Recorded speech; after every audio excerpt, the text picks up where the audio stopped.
Miami might be back. Miami might be something to watch for. And I'm not saying that they are going to win the national title. And I'm not saying that they're going to win the Big 12, the ACC. You can make an argument that they are not even the top two teams in the ACC. But the ACC does look better this year. And it's not because that they've gone so far 4-1 against SEC teams. It's not the fact that they've been able to hold their own in compelling matchups. And it's not the fact that they've worked the transfer portal in their favor. But it is the fact that they are playing more exceptional football. And more importantly, Miami is absolutely wheeling and dealing. This was a game where if you were to tell me the Texas A&M would crumble and fall apart, I could believe it. I still have to see what this offense can be underneath Bobby Petrino. I still got to be able to see what this defense can look like with five-star talent galore. But if you were to tell me that Tyler Van Dyke is the reason why Miami nearly put up 50 points against an A&M roster that last year ranked number 1 in pass defense, I'd call you stupid. I'd call you absolutely moronic. But that's what happened. That's exactly what happened in this game. Mario Cristobal is a very good coach. Mario Cristobal is a great leader and developer of talent, primarily in the trench play. He's always been able to find players and over-adapt them and get them ready for NFL bully football. He has. Whenever he was at Oregon, at Alabama as the offensive line coach, the dude knew what he was doing when it came to developing trench warfare. But he also knew how to work the run game in his favor. So they go ahead and they hire Josh Gaddis from Alabama, and things go south pretty fast. So they fire him. They bring in a brand new offense coordinator by the name of Shannon Dawson, who last year was phenomenal as a play caller in the passing game with Clayton Tune at Houston.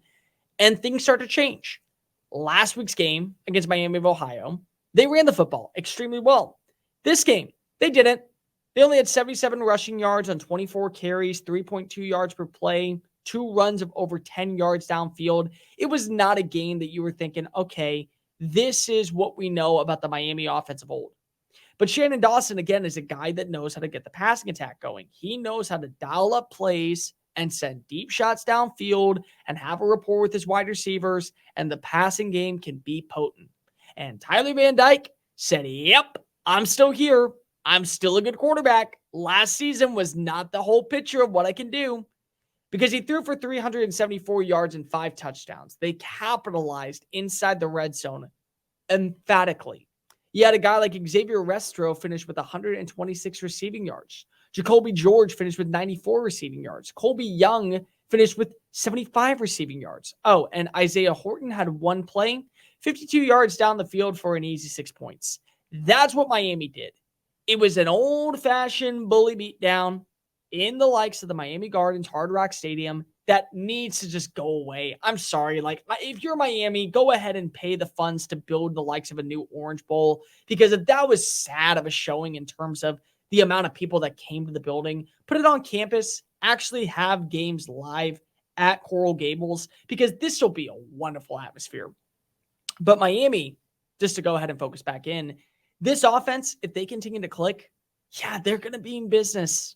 Like, everyone was ready to write off Mario Cristobal last year. Kind of like you wrote off Mike Norvell. Kind of like you wrote off Steve Sarkisian. Kind of like you write off every single coach who has one bad year their first season, as they have to go ahead and deconstruct the roster and put it down to its studs.